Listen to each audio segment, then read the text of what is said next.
welcome to I Make You Make. I am friend Shell, and today we're going to be learning how to make these cute little dangly creatures with scraps of fabric, your unused beads that you've been hoarding for years, collecting for years, and you can make some very cute little brooches or pendants and just have a lot of fun with them. The good thing about this, you don't have to have any super experience in a lot of sewing or anything. You can even use glue and just let your creativity flow. I know that the hardest time you'll have is finding which beads to use, and the good thing is that you can just make a ton of them. They're very easy and you will enjoy it a lot. Thank you for joining me, and let's get right to it. For this project, you will need fabric scraps. You can use whatever you have cut out from other projects. Grab that bag of scraps that you didn't know what to do with until now. And you can also use fabric samples. These were from a chair I wanted to upholster a while ago, and I ordered them online, and so I had them laying around. I think they're pretty. I used this guy right here was done with one of those, but keep in mind that upholstery fabric is thicker, so it's a little bit more difficult to work with when it comes to sewing and gluing together and turning the pocket inside out for the little guy. So if you want to just start out with regular old cotton fabric or whatever is good for you. You'll also need assorted beads. So if you're like me, you've spent years collecting beads of all shapes and sizes for all sorts of projects you did or maybe didn't do. So this is a great time to grab those beads and just have fun with it. You'll need some eye pins or just regular wire. You can also use, if you don't have those handy, you can use scrap wire, or you can even use floral wire. I don't know if you may have some lying around from other projects. Just keep in mind that you want to go between 18 and 22 gauge. I would not go any thinner than 22 because to me that'll be a little bit flimsy. So anywhere between 18 and 22 gauge, or any type of wire you feel comfortable with and will fit through the holes of your beads. You'll also need safety pins or bails. So this one I made into a pendant, and I just had this bail lying around and I hadn't used in years. And for this one I just used a safety pin to use as a brooch. So whatever you want to do with your little guy, you can get that and add it on top. You can, if you were going to do earrings, keychains, whatever it is, you'll just add that part on to the top part. You will need ribbon crimp ends. Those are these guys right here. Again, I already had tons of these in my stash, and this is what'll hold the top part of the head and all those beads on there. You will need some fabric glue. I have this one. Any type of glue that you know and trust is gonna be fine. Of course, you will need some thread and needle. This I just got off of a little kit from the dollar store because I didn't have regular thread. Yes, I don't know why I don't have thread.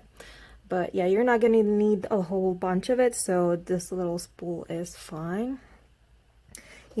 This is optional, you might want some pins just to hold your fabric in place while you sew around it or glue around it.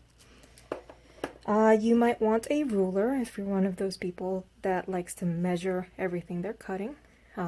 Again, this is optional, you can just eye it and get it done with. So crimp covers, those are optional as well. For this, I just wanted something to cover the sides of it and just not have it dangling on its own. So you know the C-shaped crimp covers that you then push into place, those are the ones I used there. Scissors, of course, and then your run-of-the-mill pliers, nose pliers, round nose pliers, because you're gonna be working the loops on the arms and shoulders and head. Optional as well, jump rings or split rings. I like jump rings and split rings because they offer more dangliness, if you will.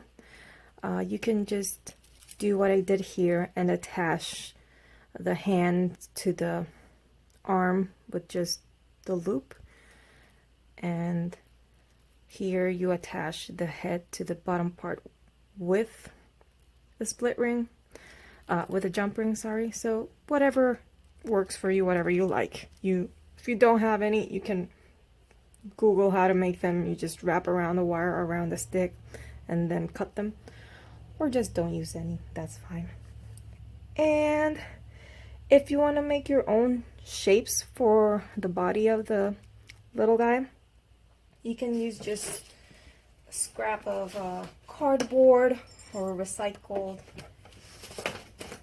I'm gonna use this, and on it you will just draw or trace whatever shape you want to put on your fabric. And of course, for doing that, you'll need either a marker, a pen, pencil. You can use chalk or one of these fabric pencils to mark your fabric before you cut it. So, oh, and clamps. If you want to glue the fabric at some point and clamp it in place, you can just use these. I got these. It was like a 5 or 6 pack for $1 at the dollar store. So first, you're going to draw out the shape that you want for the body of your little creature dangly guy. I'm just using a roll of tape I had lying around because I want to do a round one. You can either use the inside or the outside of it. I'm gonna do both. That way it'll serve as like a marker for where I'm gonna be stitching. So basically the end product will be around this size, and this will be like what you leave around to work with. Cut this out, and then you're going to put it on your fabric to cut it out.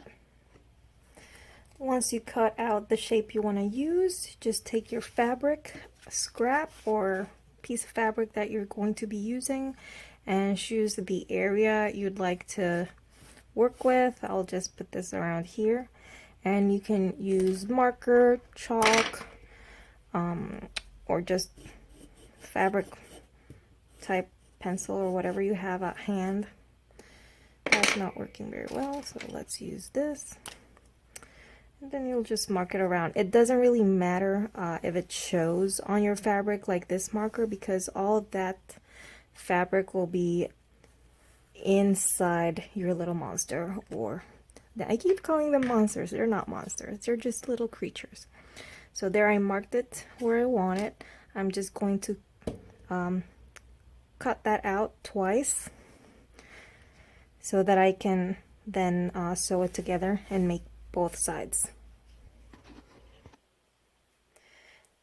Now that you've cut your fabric, you have 2 pieces so that you can, sew around it and create the little body. You also thread your needle. I just used regular black thread, and I'm doing about 20 inches long. It's better to have more than what you need than to have to stop mid-project to add more thread. So this will be more than enough because we're going to be using it just for the legs and around the body. So one of these should be enough for the whole project. Now that we have our fabric and our thread, I just sort of marked a circle around the edge so that I could know. So this is about 1/4 of an inch inside the edge, and I am by no means an expert at sewing. I just wing it. So this will be basically that. You're gonna wing it, and if you're good at sewing, that's even better. You'll have a better end result than I do. So I just go like in and out either way, trying to keep within the mark. I know you may not appreciate it very well. I sort of see it. I just use the blue fabric marker I have. It's a pencil type chalk that washes off, and I just go through it. So you're just gonna go around it and remember to leave enough space at the end so that you can turn your little pocket inside out. Now that you're close, you've sewn all around it. Again, I just did a very basic sewing thing. Now that you've come close to where you marked the space to be able to turn it outside in, you have a few choices. You can either cut this, make a little knot here, and then put it to the side, turn it over and stuff it, and then use glue or sew it back in. Or you can just leave this, and after you turn it inside out and all that, and stuff it, you can use the same thread without cutting it to make the legs. So it's totally up to you, whatever is more comfortable for you to do. I'm just going to go ahead and turn it inside out or outside in, and for this you might need some assistance from a tool, pencil, whatever you have at hand that will help you just push the things through, and also depends a lot on the shape you chose to make. So squares and rectangles and triangles and all that, that will require you can either use one of these things or just a normal pencil or a hole maker thing, just to carefully push out those edges. For the circle one, we don't need all that. But you can still use whatever tool is good for you. So give me a second while I turn this around, and I'll be back. Of note, it's also easier when you have round shapes that you're turning outside in to just go ahead with your scissors and cut a few segments apart. Just cut into the fabric. Be careful not to cut into what you just sewed around, and this will make it much easier once you turn it outside in to do that. So just go around and just make random cuts every few segments, like so. And then now you'll attempt to turn it outside in. Great, now that we have our little pocket, looks like a little purse, you can choose to fill it in or just leave it flat like I did with this one. Either way, it's your preference. This one I wanted to make it fluffy, so I'm just using some stuffing from a decorative pillow I bought last year and never actually used for the purpose I got it for, and it was so cheap. It was actually cheaper than a bag of polyfill at the craft store, so I've just been using that. You can also use cotton balls, scrap fabrics, even tinier bits of scrap fabrics. Like if you have a lot of these, you can just cut them down to smaller pieces and just stuff it with that. You can use a whole bunch of things without any need to go out and buy anything. So just start stuffing away.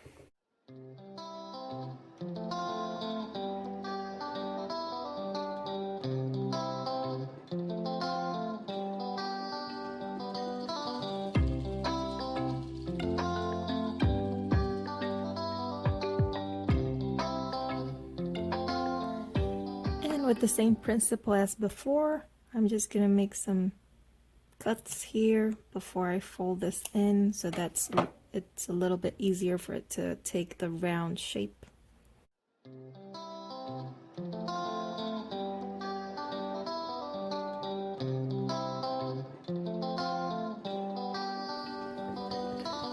Now that you've managed to put the fabric in and somewhat hold the round shape, which I just realized is not as easy as I thought it would be, You can go ahead and just do some very basic side-to-side stitching to close it up. You can do the blanket stitch that I've seen people do to hide your thread so that it looks more professional. But again, this is just a fun craft and a fun project, so I'm not very worried about it looking too perfect. If you're not very happy with the way your thing turns out, you can always just cut the cord here and use this side as the top part, because it will be covered by the ribbon crimp end thingy. So whatever look you want to achieve, just go ahead and do it. I still haven't decided if I'm gonna do that for this one or just go ahead and make the legs. So as I sew this up, I will decide. I don't really like the way this came out. It's not looking round, so I've decided to just use this part as the top part that I'm gonna hide with this. So I went ahead and tied a knot on the end of this, and I'm just gonna push the needle through and bring it to the bottom of the little pillow that we've made for the body, and that way I'll be ready when I want to start making the dangly legs. So I'm just going to push it through to about where I want the legs to start, and that way I don't have to cut off the thread and start all over again. So I pushed it through, pull on it a little bit, and now I'm just going to apply a little bit of fabric glue to this, and then I'm going to attach it to the top right there.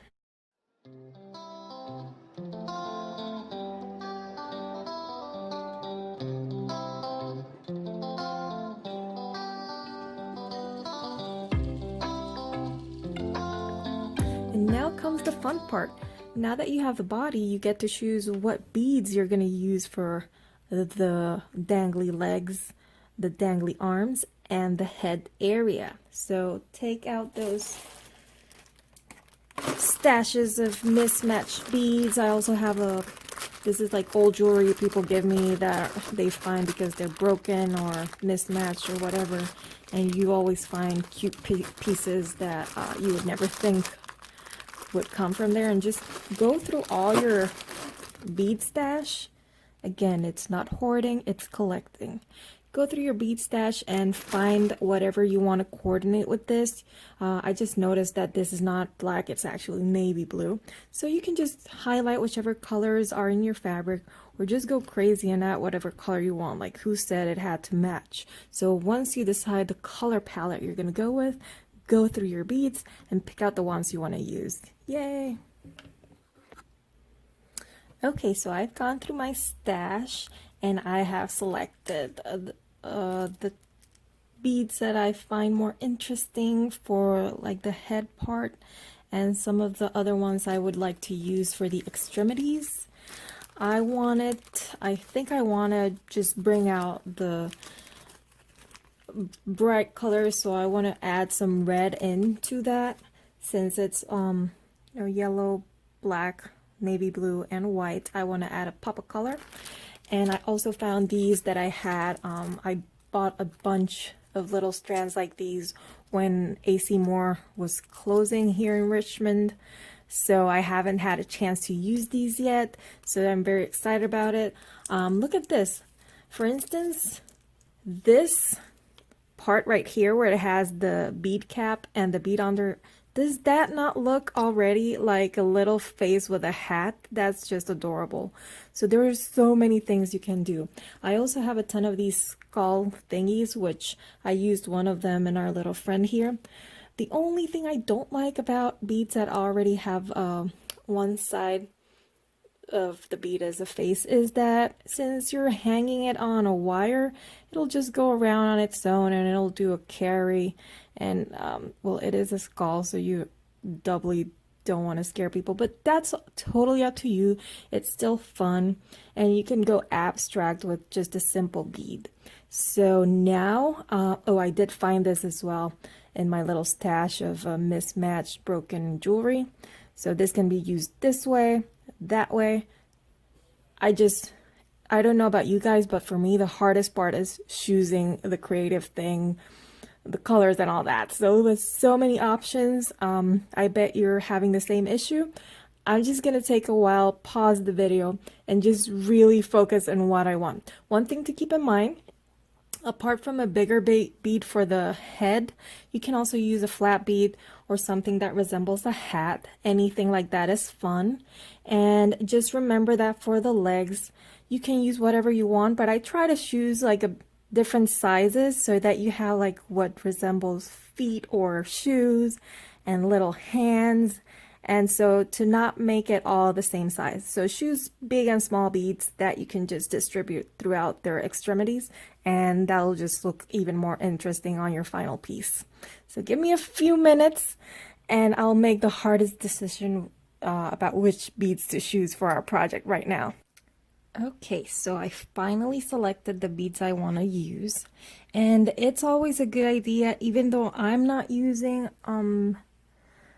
wire for the legs, I'm just sewing these on. It's a good idea to use head pins or eye pins just to lay out the way you want your beads to go, and that way when you're picking them up with the needle, you know what order they'll be in. I went ahead and strung these onto eye pins that I made out of just pieces of wire. So you can go ahead and do that. These will be the arms. This will be the arms.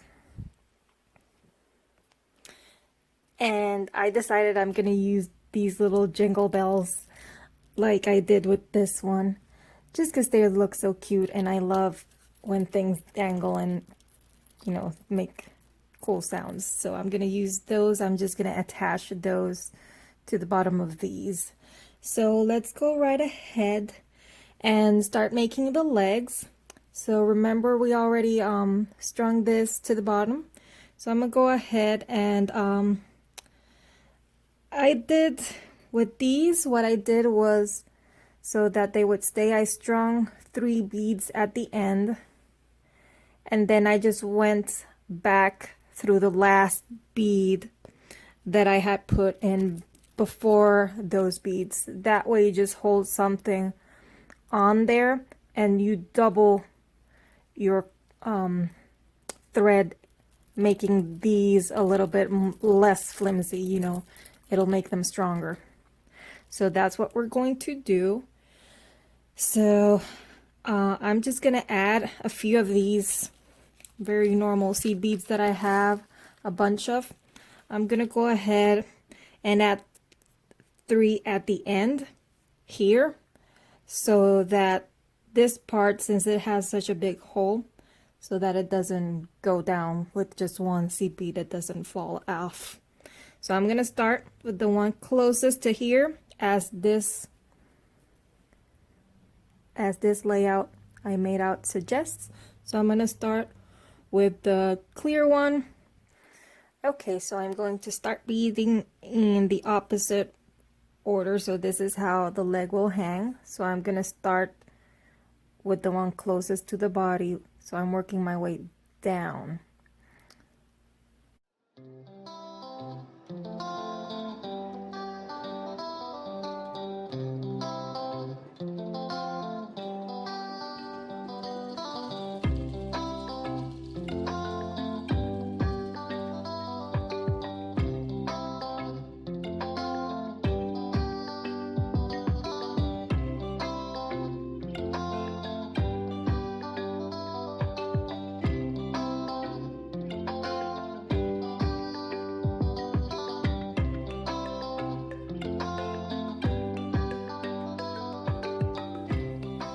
And now you just want to go in through the bottom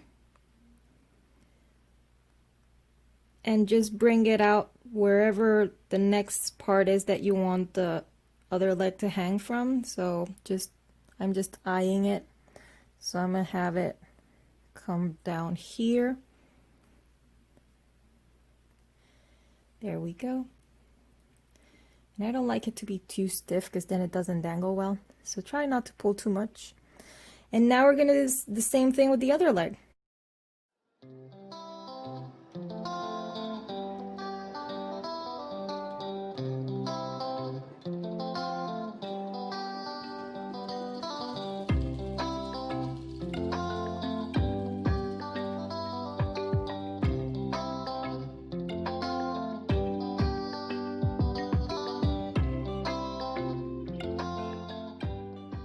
Okay, now that we have that there, we just want to secure the thread. So if you want to go right back in somewhere here and then bring it back out somewhere in the middle of both legs. There you go.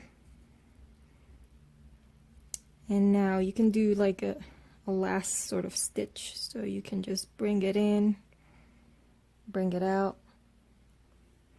not pull it all the way, and just tie like a little knot. And then pull.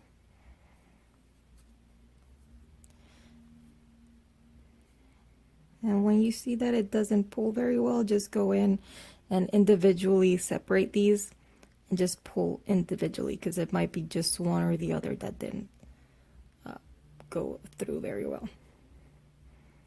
Okay. And now you just want to hide this, because you don't just want to go ahead and cut it there and have it dangling. No. You're just going to push it in and just bring it out wherever else, because this is a cushion. So you're going to bring it out wherever. That way you're going to pull this a little bit more than you would normally do, so that when you cut it, bam, it hides. There you go. Now we're going to go ahead and put in the shoulders.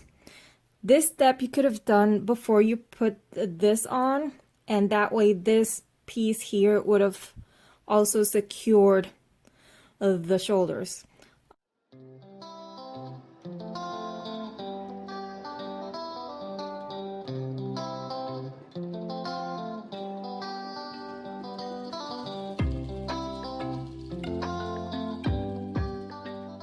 We already made the loop on either side, and we're going to attach the arms, which have already been beaded onto their own little wires. I'm going to quickly show you.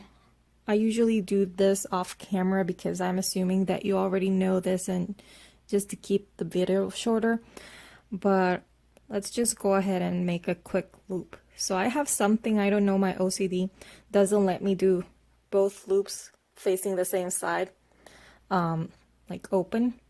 So I'm just gonna put that one pointing that way, the opening, and then this one I'm gonna loop onto this side.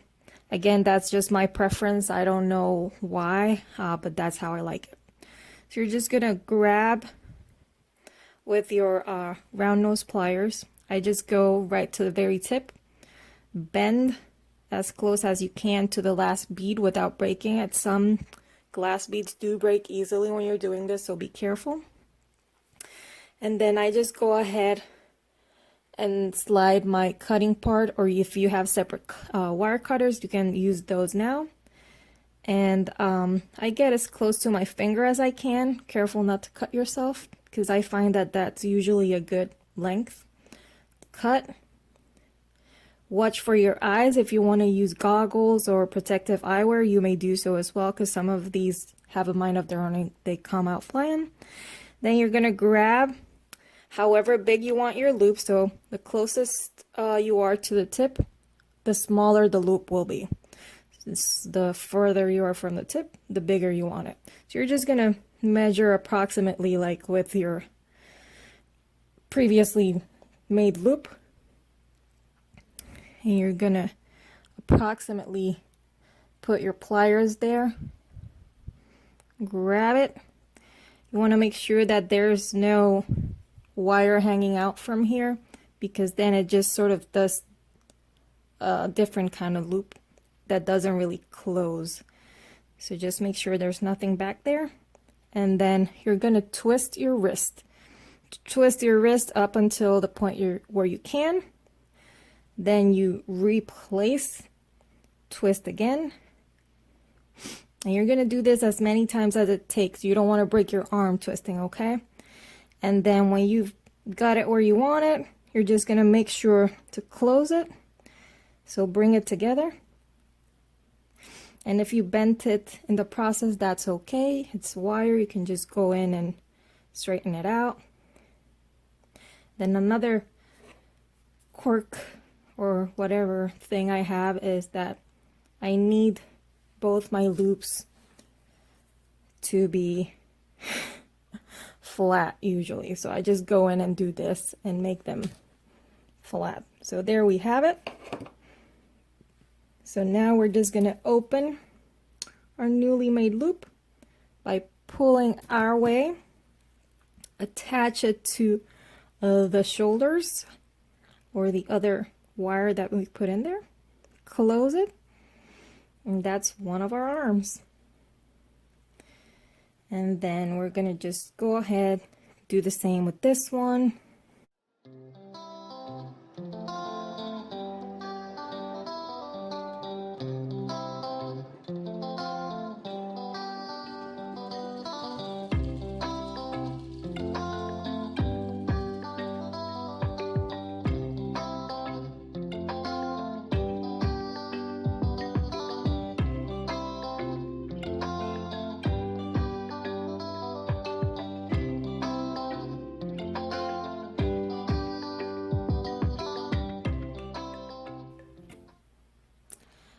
So I went ahead and attached the little jingle bells to the feet with some small jump rings I found. So everything's dangly now. We just have to add the head piece. Okay, so I just adored the thing with this, but I didn't use the original bead it was on, which was this one, because I wanted to add more white color to bring out the white in this piece. So I just took this other bead that sort of looks like a pearl. I'm not much into pearls. I don't really like them in jewelry, but I think it was the appropriate one for this, so I'm gonna go ahead and use it. And then I also found this little donut like bead that is like the blue ones and the red ones here, and I'm just gonna add that before I put the pearl bead. So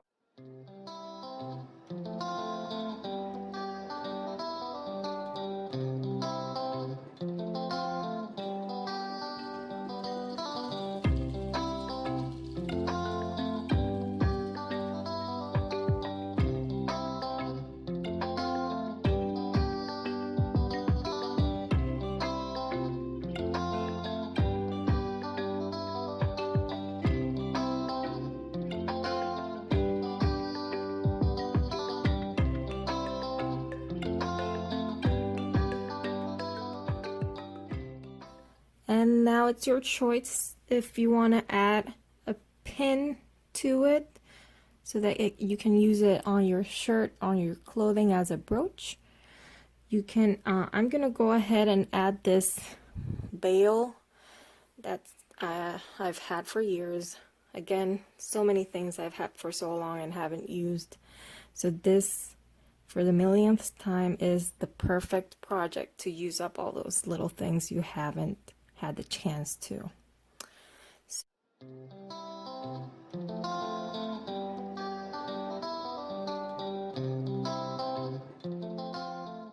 I hope you guys enjoyed this little project, and please feel free to attach any images of your finished little dangly dolls on the comments below. Thank you so much for watching and have a great day.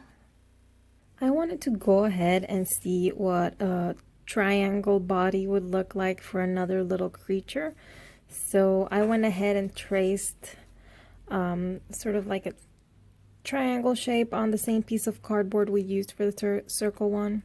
I traced that out onto the fabric. This one is one of the upholstery fabrics, so it's a little bit thicker than the one we used for the other ones. And I'm just going around the middle part, leaving a little bit of an edge here. I'm just doing a basic stitch. I don't know what this stitch is called because, again, I am not a seamstress or anything. I just learned the basics for being able to put together small stuff like this.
And I just wanted to show you real quick another alternative if you don't have a bail at hand and you might want to make this a pendant. You can look for your old jewelry, broken pieces of jewelry, and find anything that's big enough to fit a cord or a chain or anything you would hang this onto. And just take it off. If it's like this, it'll open easily like a jump ring. Or sometimes you'll find strands that have spacers like these. And these are not open, so you would just open your loop and attach it onto there, and you have a makeshift bail that will look part of the design, and it'll just make everything look tight together. So there you go. That's another type of little creature that you can make with your scrap fabrics and assorted scrap beads. Hope you enjoy making them. Thank you for watching. These black and white beads were part of the AC Moore haul I did, and so these are just wooden beads. They were really inexpensive, and I just took acrylic paint and I colored them white and some black. So you can do this and color them any type of color you need or want. So I had done this a few months ago knowing that I wanted to use them at some point for legs. So that's another fun thing you can do with you know, wood beads or beads that don't have a lot of color and are inexpensive.